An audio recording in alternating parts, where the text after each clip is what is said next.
ద్వితీయోపదేశ కాండము 32వ అధ్యాయము 4వ వచనము. 32వ అధ్యాయము 4వ వచనము. ఆయన ఆశ్రయ దుర్గముగా నున్నాడు. ఆయన కార్యము సంపూర్ణము. చాలండి, ప్రార్థన చేసుకున్నాము. మహోన్నతులైన మా తండ్రి, సర్వోన్నతులైన మా దేవ, మీకే వేలేని స్తుతులు స్తోత్రాలు చెల్లిస్తున్నాము తండ్రి. దేవా, గడిచిన క్షణాల్లో దినాల్లో ఎంతగానో కాచి కాపాడిన విధానాన్ని బట్టి మీకు స్తోత్రాలు తండ్రి. దేవా, యొక్క శనివారము మేమందరము కలిసి మీ పాద సన్నిధికి రావడానికి దేవా మీరు ఇచ్చిన అవకాశాన్ని బట్టి మీకు స్తోత్రాలు తండ్రి. 10 నిమిషాలు మీ యొక్క వాక్యాన్ని మేము ధ్యానిస్తుండగా దేవా మాట్లాడేది మీరు. దేవా, నేను మీ యొక్క సాధనమై ఉంటుండగా దేవా నన్ను బలపరిచి మీరే మీ బిడ్డతో కావలసిన ప్రతి విషయాన్ని కూడా అందించి సహాయం చేయమని త్వరలో రానైన యేసుక్రీస్తు వారి యొక్క నామంలో ప్రార్థించి అడిగి వేడుకుంటున్నాము తండ్రి. ఆమేన్. మనం చదివినటువంటి వాక్య భాగంలో మనం ఏం చూసాం? ఆయన ఆశ్రయ దుర్గముగా ఉన్నాడు. ఎవరు ఆయన? దేవుడు మనకు ఆశ్రయ దుర్గముగా ఉన్నట్లుగా మనం చూస్తున్నాం. అంత మాత్రమే కాదు, కీర్తన గ్రంథము 46వ అధ్యాయము 1వ వచనాన్ని కూడా చూద్దాం. దేవుడు మనకు ఆశ్రయమును దుర్గమునై ఉన్నాడు.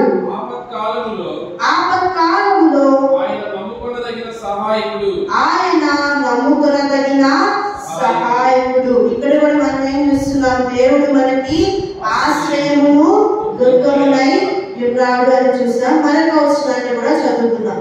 కీర్తన గ్రంథము 62వ అధ్యాయము 2వ వచనము. ఎత్తైన నా కోట ఆయనే, నేను అంతగా కదిలింపబడను. ఎన్నాళ్ళు మీరు ఒకరిపై పడుదురు. మరొకసారి వచ్చిన స్టార్టింగ్ చదువుదామా? 62:2. ముందు వచ్చిన ఆయనే నా ఆశ్రయదుర్గము, ఆయనే నా రక్షణకర్త, ఎత్తైన నా కోట ఆయనే, నేను అంతగా కదలింపబడను. ఈ చదివిన 3 వచన భాగాల్లో మనకు మరికొన్ని విషయాలు కనబడుతున్నాయి. మొదటిగా దేవుడు మనకి ఎలా కనిపిస్తూ ఉన్నాడంటే ఆశ్రయముగా కనిపిస్తూ ఉన్నాడు. రెండవదిగా ఆయన ఆశ్రయ దుర్గముగా మనకు కనిపిస్తూ ఉన్నాడు. మూడవదిగా ఆయన ఎలా కనిపిస్తూ ఉన్నాడంటే రక్షణ కర్త. ఆయన నా రక్షణ కర్తగా మనకి కనిపిస్తూ ఉన్నాడు. నాలుగవదిగా మనం ఏం చూస్తున్నాం? ఆయన నా కోట అని మనం చూస్తున్నాం. ఇక్కడ 4 విషయాలు మనం చూస్తూ ఉన్నాం. ఇప్పుడు ఎవరికి ఆశ్రయం కావాలి? ఎవరికి రక్షణ కావాలి? ఎవరికి ఒక కోట, ఒక అండ అనేది ఎవరికి కావాలి అంటే ఎవరికి కావాలో ఈ వచనం చదివితే మనకి అర్థమవుతుంది. ఎప్పుడు కావాలి, ఎందుకు కావాలి? నహూము రాసిన పత్రిక 1వ అధ్యాయము 7వ వచనము.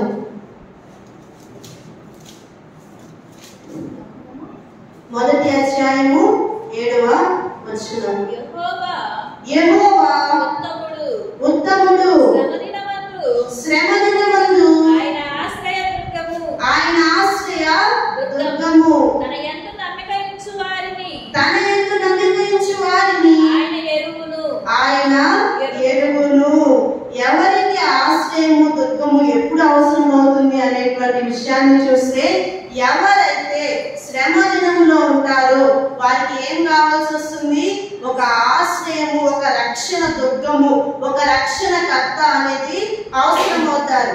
అయితే ఎందుకు అవసరమైందో మనం చూసాం. ఎప్పుడు కావాలి? శ్రమ దినాల్లో ఉన్నప్పుడు, అపాయకరమైన పరిస్థితిలో ఉన్నప్పుడు, మనకి ఏ దిక్కు లేనప్పుడు, మనకి ఎవరు తెలియనప్పుడు మనకి ఏం కావాలి? ఒక ఆశ్రయము కావాలి, ఒక రక్షణ కర్త కావాలి. అంటే మన స్వతహాగా మనం రక్షించబడలేనప్పుడు, అంతే కదండి, మనందరూ మనం ఏదైనా చేయగలం అనుకోండి, ఇంకో వ్యక్తి అవసరం అవుతారా? అవసరం లేదు. ఎప్పుడైతే మనం బలహీనులుగా ఉన్నామో, ఎప్పుడైతే మనకి శ్రమ వచ్చిందో, ఎప్పుడైతే మనకి ఇబ్బంది వచ్చిందో, అప్పుడు మనకి ఎవరు కావాలి? ఒక రక్షణకర్త కావాలి, ఒక ఆశ్రయ చోటు కావాలి, ఒక ఆశ్రయ దుర్గము కావాలి, ఒక కోట కావాలి, ఒక అండ కావాలి. అయితే ఈ యొక్క ఆశ్రయ దుర్గముగా ఉండేటువంటి వాడు ఎవరు అంటే, మొదటి సమూయేలు రాసిన పత్రిక 2వ అధ్యాయము 2వ వచనం. మొదటి సమూయేలు గ్రంథము 2వ అధ్యాయము 2వ వచనం. యెహోవా వంటి పరిశుద్ధ దేవుడు ఒకడునూ లేడు. యెహోవా వంటి పరిశుద్ధ దేవుడు ఒకడునూ లేడు. నీవు తప్ప మరి ఏ దేవుడునూ లేడు. నీవు తప్ప ఏ దేవుడునూ లేడు. మన దేవుని బట్టి ఆశ్రయ దుర్గం ఏదియూ లేదు. మన దేవుని వంటి ఆశ్రయ దుర్గం ఏదియూ లేదు. మొదటి సమూయేలు గ్రంథము 22వ అధ్యాయం 32వ వచనంలో చూసినట్లయితే మన దేవుడు తప్ప వేరే ఆశ్రయ దుర్గం ఏది అని కనిపిస్తుంది. చదువుదామా? మొదటి సమూయేలు 22వ అధ్యాయము 32వ వచనం.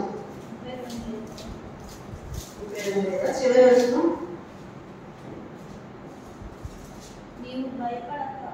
నీవు భయపడక నా యొద్ద ఉండుము.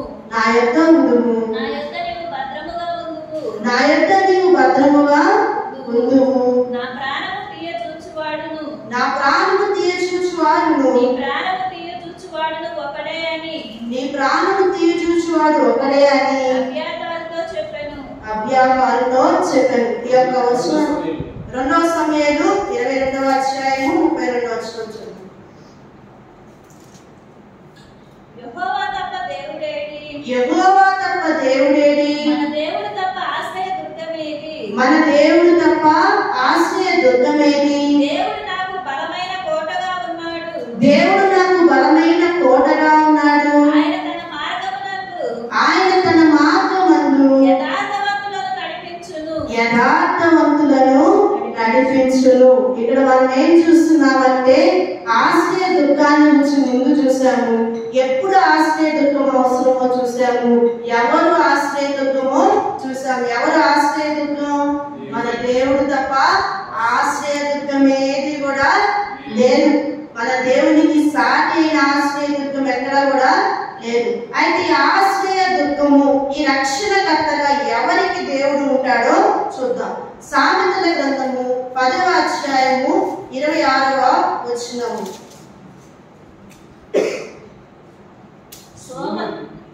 సోమరి తనను కనిపెట్టువానికి 10వ అధ్యాయము 26వ వచనం. యథార్థవంతునికి యెహోవా ఏర్పాటు ఆశ్రయ దుర్గముగా ఉండును. యథార్థవంతునికి యెహోవా ఏర్పాటు ఆశ్రయ దుర్గము. ఎవరికి దేవుడు ఆశ్రయ దుర్గముగా ఉంటాడు అంటే యథార్థవంతునికి. ఎవరైతే యథార్థమైన హృదయం కలిగి నిజము పలికేటువంటి వారిగా, దేవుడి దృష్టికి యథార్థవంతుడిగా ఉంటాడో ఆ వ్యక్తికి దేవుడు ఎలా ఉన్నాడు అంటే ఒక ఆశ్రయ దుర్గముగా ఉన్నట్లుగా మనం చూస్తూ ఉన్నాం. ప్రియమైనటువంటి వాళ్ళ ఇక్కడ ఆశ్రయ దుర్గము, ఈ యొక్క ఆశ్రయ దుర్గము అదేవిధంగా ఆశ్రయ పురాలు మనం చూద్దాం. దేవుని చిత్తమైతే ఆ రేపటి దినంలో ఆశ్రయ పురాల గురించి కూడా నేను మీకు వివరిస్తాను. అయితే ఈ యొక్క ఆశ్రయ దుర్గం అనేది ఎవరికి అవసరం అవుతుందని చూసాం. ఎవరైతే ఆపదల్లో, ఇబ్బందుల్లో, నిస్సహాయ స్థితిలో, బలహీన పరిస్థితిలో ఉన్న వారికి ఆశ్రయ దుర్గము అవసరం. అయితే చాలా మంది ప్రజలు ఏం చేస్తూ ఉంటారంటే వారి స్నేహితుల్లో, వారి బంధువుల్లో ఎవరో ఒక వ్యక్తినో, లేకపోతే ఈ లోకంలో చాలా మంది చేసే పని ఏంటంటే ఎవరైతే ధనము కలిగి ఉంటారో వారు బలమైన వారిగా యోచిస్తూ ఉంటారు. అంటే ఏంటి? ఒక ధనవంతుడు స్నేహితుడిగా ఉన్నా, ఒక ధనవంతుడు బంధువుగా ఉన్నా అతడు అవసరమైన సమయంలో ఎలా ఉంటాడు? నాకు సహాయం చేస్తాడు, నాకు ఒక బండలాగా ఉంటాడు, ఒక రాక్ అంటే ఒక ఆశ్రయపురము లాగా అతడు నాకు ఉంటాడేమో, అవసరమైనప్పుడు అతను నన్ను రక్షించే రక్షణకర్త అవుతాడేమో, లేకపోతే అతను నా కోట అవుతాడేమో అని చెప్పి చాలా మంది ఏం చేస్తూ ఉంటారంటే ప్రజలను వెతుక్కుంటూ ఉంటారు. సామాన్య మానవుల్ని చాలా మంది, అవునా కాదా? చాలా మంది ఏం చేస్తుంటారు? ప్రజలను వెతుక్కుంటూ ఉంటారు. ఈ వ్యక్తి నాకు సహాయం చేస్తాడేమో, కొంతమంది దైవ సేవకుల్ని లేకపోతే ప్రార్థించే విశ్వాసుల మీద విశ్వాసం ఉంచుతారు. ఎవరి మీద విశ్వాసం ఉంచాలి? దేవుని మీద విశ్వాసం ఉంచాలి. నా మీద విశ్వాసం ఉంచాలా లేకపోతే దేవుని మీద విశ్వాసం ఉంచాలా? దేవుని మీదే విశ్వాసం ఉంచాలి. కొన్ని సమయాల్లో ఏమవుతుంది అంటే ఆ విశ్వాసం ఎలా అవుతుంది? మనుషుల మీదకి వెళ్ళిపోతుంది. అంటే నేను ఈమెకి చెప్తే ఈమె నాకేమైనా సహాయం చేస్తుందేమో, నాకు డబ్బుండి నేను ఈ రోగం నుంచి రక్షించబడతానేమో, ఈ పరిస్థితి నుంచి రక్షించబడతానేమో, లేకపోతే నలుగురు మనుషులు 10 మంది సపోర్ట్ ఉంటే నేను విజయాన్ని పొందుకుంటానేమో అని చెప్పి చాలా మంది లోకంలో ఏం చేస్తూ ఉంటారంటే విశ్వాసులు సైతం కూడా ఎవరో ఒక వ్యక్తిని బిలీవ్ చేస్తూ ఉంటారు. అవునా కదా? మనుషుల్లో ఎవరో ఒక మనిషిని బిలీవ్ చేస్తూ వాళ్ళ మీదే వాళ్ళ విశ్వాసం ఉంచుకొని వీళ్ళు నాకు రక్షణకర్తగా ఉంటారని విశ్వాసం ఉంచుతారు. కానీ వాళ్ళు ఏమవుతారు? అవసరమైన సమయంలో వాళ్ళే కనిపించరు. వారికి అవసరత వస్తే వారి అవసరతే వారు తీర్చుకోలేరు. మానవులు ఎంత మాత్రం వాళ్ళు కదా, వాళ్ళు నీటి మీద బుడగవల్లి వారు, అంటే వారి ప్రాణానికే సరిగా గ్యారంటీ లేదు. కానీ మనల్ని రక్షించగలుగుతారా? ఏ మనిషి అయినా రక్షించలేరు.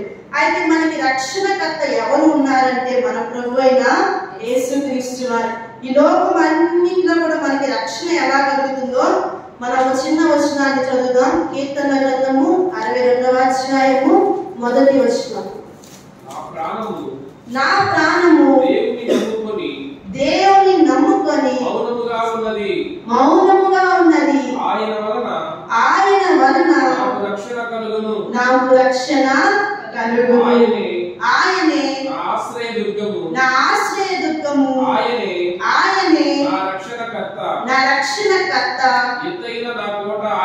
ఎత్తైన నా కోట ఆయనే. నేను అంతగా కదల్చబడను అని మనం చూస్తున్నాం. నేను యెహోవాను నమ్ముకొని మౌనముగా ఉన్నాను. ఆయన వలన నాకేం కలుగుతుంది? రక్షణ కలుగుతుంది. నేను ప్రభువును నమ్ముకున్నాను కాబట్టి ప్రభువు వలన నాకు రక్షణ కలుగుతుంది కాబట్టి నేను ఏం చేయబడను? కదల్చబడను. ఈ లోకంలో ఎన్నో పరిస్థితులు వస్తూ ఉంటాయి. చిన్న చిన్న పరిస్థితుల్లోనే విశ్వాసులు సహితం కూడా చాలా రక్షించబడిన వాళ్ళు కూడా ఏమవుతూ ఉంటారంటే తెలియని పరిస్థితిలో బలహీన పడిపోతారు. అవునా కాదా? చాలా విశ్వాసం ఉంటుంది. ఒక చిన్న పట్ల నాకు వచ్చింది అనుకోండి, విశ్వాసం కనిపించిద్దా?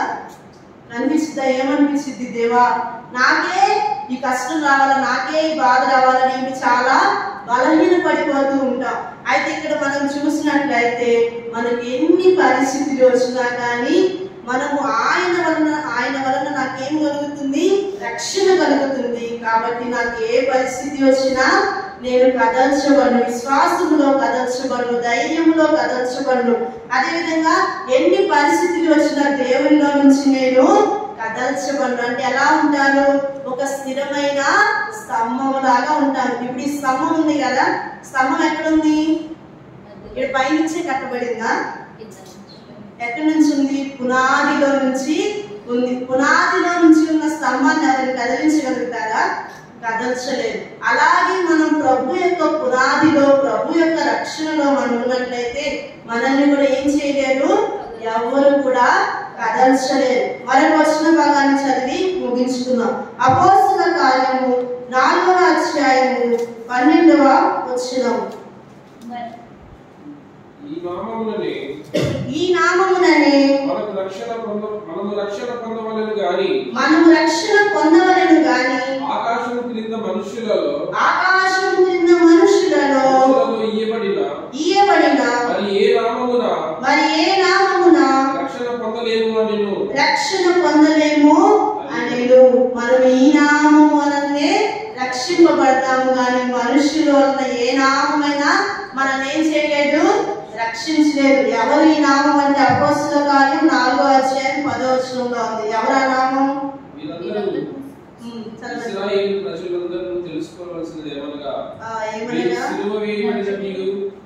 సిలువ వేయబడినట్టు, మృతులలో నుంచి దేవుడు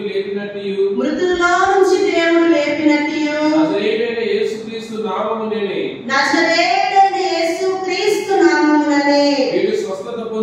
మీరు స్వస్థత పొంది మీ ఎదుట నిలుచుచున్నాడు. ఇక్కడ మనకు కనిపిస్తున్న నామం ఏమిటి అంటే తిరిగి లేపబడిన నజరేయుడైన యేసు నామము వలన మనకేం దొరుకుతుందంట? రక్షణ దొరుకుతుంది. ఈ లోకంలో ఏ నామం వల్ల కూడా రక్షణ అనేది కలగదు. మరొక చిన్న విషయాన్ని కూడా నేను చెప్తాను, మీరు ఎవరు కూడా బాధపడకూడదు. పరిశుద్ధ గ్రంథమైన బైబిల్లో మనం చూసినప్పుడు సాతాను కానీ లేకపోతే ఎవరినైనా వెళ్ళగొట్టాలంటే ఏ నామాన్ని వాడారు? యేసు నామమునే వాడారు. యేసు నామములోనే ఏముంది? రక్షణ ఉంది, జయం ఉంది, స్వస్థత ఉంది, విమోచన కూడా ఉంది. కాబట్టి మనం కూడా ఎక్కువ ఏ నామం వాడటం ముఖ్యం? యేసు నామాన్ని వాడటమే ముఖ్యం.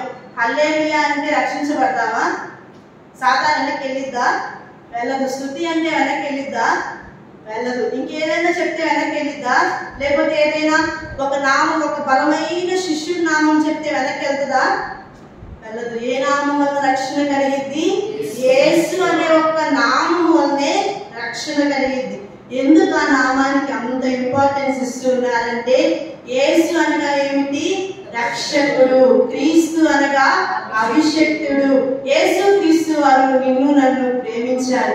ఆయన ఎంతగా ప్రేమించారు అంటే 2024 సంవత్సరాల పూర్వం యేసు క్రీస్తు వారు నీ కోసం నా కోసం ఆయన ఈ లోకానికి వచ్చాడు. ఆయన పంపబడిన వాడిగా వచ్చాడు. ఆయన వల్ల మనకి ఏం కలిగింది? రక్షణ కలిగింది. ఆయన వల్ల మనకి ఒక ఆశ్రయం కలిగింది. ఆయన ఒక కోటగా మనకున్నాడు. ఆయన బలమైన ఆశ్రయ స్థానముగా మనందరికీ కూడా ఉన్నాడు. ఎందుకని అంటే ఆయన వచ్చి ఏం చేశాడు? మన కోసం తన ప్రాణము పెట్టాడు. పాపానికి ప్రాయశ్చిత్తం ఏమిటి అంటే నిర్దోషమైన రక్తం. నిర్దోషమైన రక్తం ఏ మనిషిలో అయినా ఉందా? ఏ మనిషిలో నిర్దోషమైన రక్తం లేదు. మనుష్యుడు పుట్టుకతోనే పాపిగా ఉన్నాడు. చేసే పనులను బట్టి పాపిగా మార్చబడ్డాడు.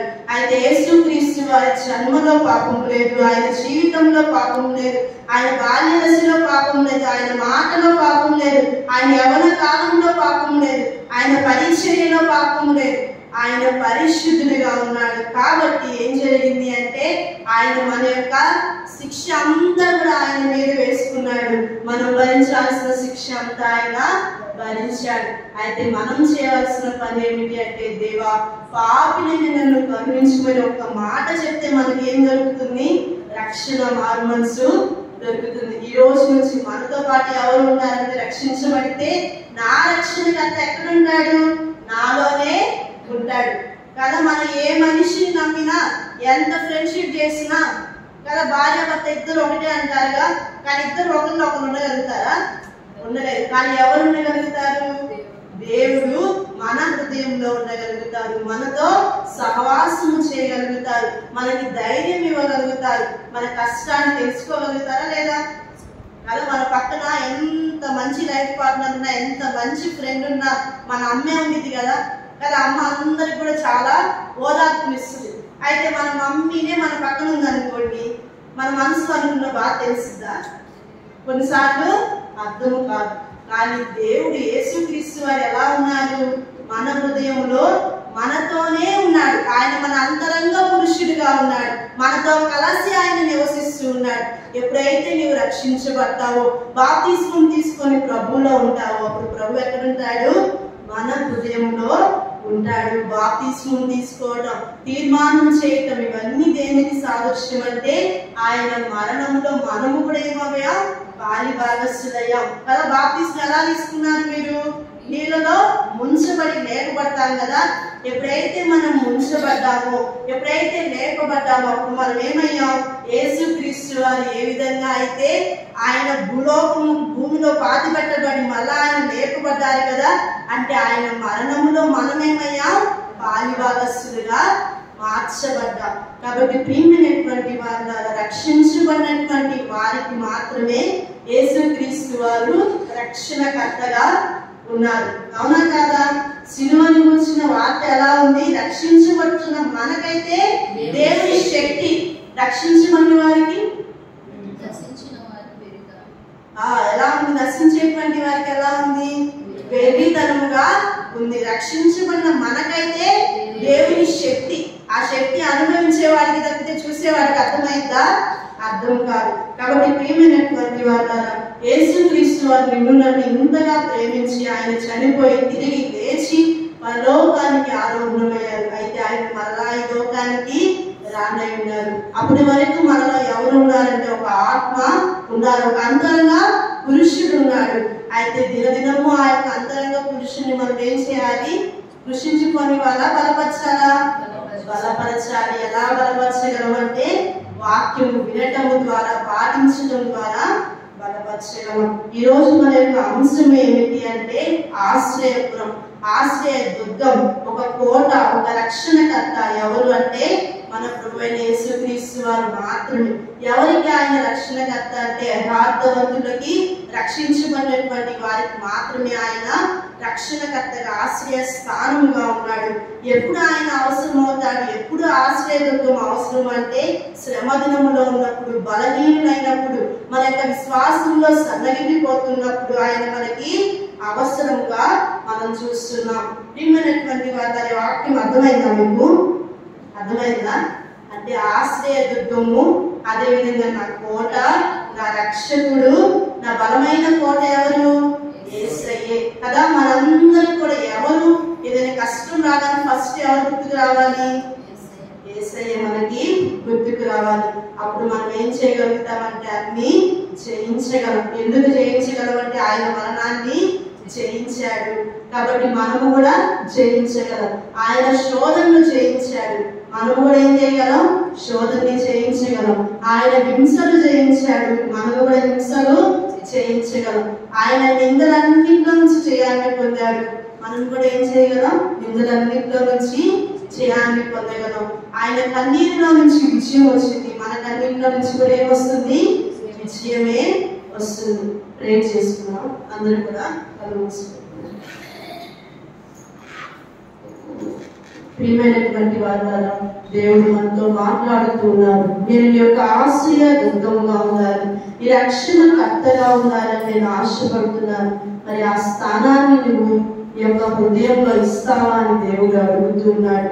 ఇదే మంచి అనుకూల సమయం. రక్షణ లేనట్లయితే ఈ దినం పోతే రేపు మనం సజీవులుగా ఉంటామో లేదో తెలియదు. రక్షణ లేని ప్రతి బిడ్డకు ఇదే ప్రాముఖ్యమైన అవకాశం. ఈ దినమే రక్షించబడండి.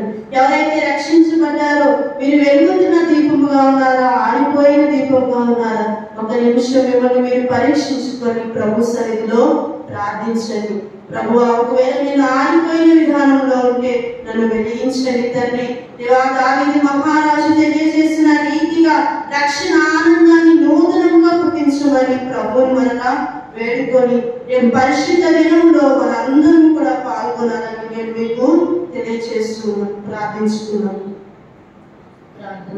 మహోన్నతులైన మా తండ్రి, సర్వోన్నతులైన మా దేవ, మీకు ఏవైనా స్తుతులు స్తోత్రాలు చెల్లిస్తున్నాము తండ్రి. దివాయిదిన మీరు మాకు అందించిన వాక్య భాగాన్ని బట్టి మీకు స్తోత్రాలు తండ్రి. దివాయి లోకంలో ఎంతో మందికి రక్షణ భాగ్యము లేదు, ఎంతో మందికి ఆశ్రయ దుర్గము లేదు, ఎంతో మందికి బలమైన ఒక కోట లేదు తండ్రి. దేవా, మీరైతే మాకు రక్షణ దుర్గముగా, దేవా ఆశ్రయ స్థానంగా ఉన్నందుకు మీకు స్తోత్రాలు తండ్రి. దేవా, రక్షణ లేని బిడ్డలకు రక్షణ దయచేయండి. రక్షించబడిన మేమందరము కూడా దేవా మీరే మా ఆశ్రయ స్థానాన్ని మేము జ్ఞాపకం ఉంచుకొని దేవా కదల్చబడకుండా స్థిరమైన వారిగా ఉండటానికి సహాయం చేయండి. చేరవచ్చిన సంఘాన్ని, పరిశుద్ధుని దీవించండి, ఆశీర్వదించండి తండ్రి. దేవా, ప్రతి ఒక్కొక్క బిడ్డను పేరు పేరు వస్తున్న దీవించి ఆశ్రయించండి తండ్రి. దేవా, వారికి ఆశ్రయ దుర్గముగా ఉండండి తండ్రి. ఏ బిడ్డ ఏ అవసరతలో ఉన్నారో, ఏ బిడ్డ ఏ విషయంలో బలహీన పడిపోయి ఉన్నారో, ఏ విషయంలో కన్నీరు కారుస్తూ ఉన్నారో, దేవా ఏ విషయంలో బాధపడుతూ ఉన్నారో తండ్రి. దేవా, వారి బాధను తీసివేయండి, వారి కన్నీరు తీసివేయండి. దేవా, ఆత్మీయంగా ప్రతి ఒక్కరిని కూడా బలపరిచి సహాయం చేయండి తండ్రి. దేవా, ఈ రోజు తండ్రి జన్మదినం జరుపుకుంటున్నటువంటి దేవా బిడ్డ వరకు ప్రార్థిస్తున్నాం. ఆ బిడ్డ ఇంతవరకు కాచి కాపాడినందుకు మీకు స్తోత్రాలు తండ్రి. ఆ బిడ్డ భవిష్యత్తు దీవించండి, ఆశీర్వదించండి, ఆత్మీయంగా బలపరిచి ముందుకు నడిపించండి తండ్రి. దేవా, ఇప్పటి వరకు వాక్యం అందించిన విధానాన్ని బట్టి మీకు స్తోత్రాలు. దేవా, నిలవని నేను కేవలం బలహీనురాలి తండ్రి. దేవా, మీ యొక్క బలము ద్వారా మీరే మాట్లాడిన విధానాన్ని బట్టి మీకు స్తోత్రాలు తండ్రి. దేవా, ముందున్న కార్యక్రమంలో కూడా మీరే ఉండి నడిపించమని సహాయం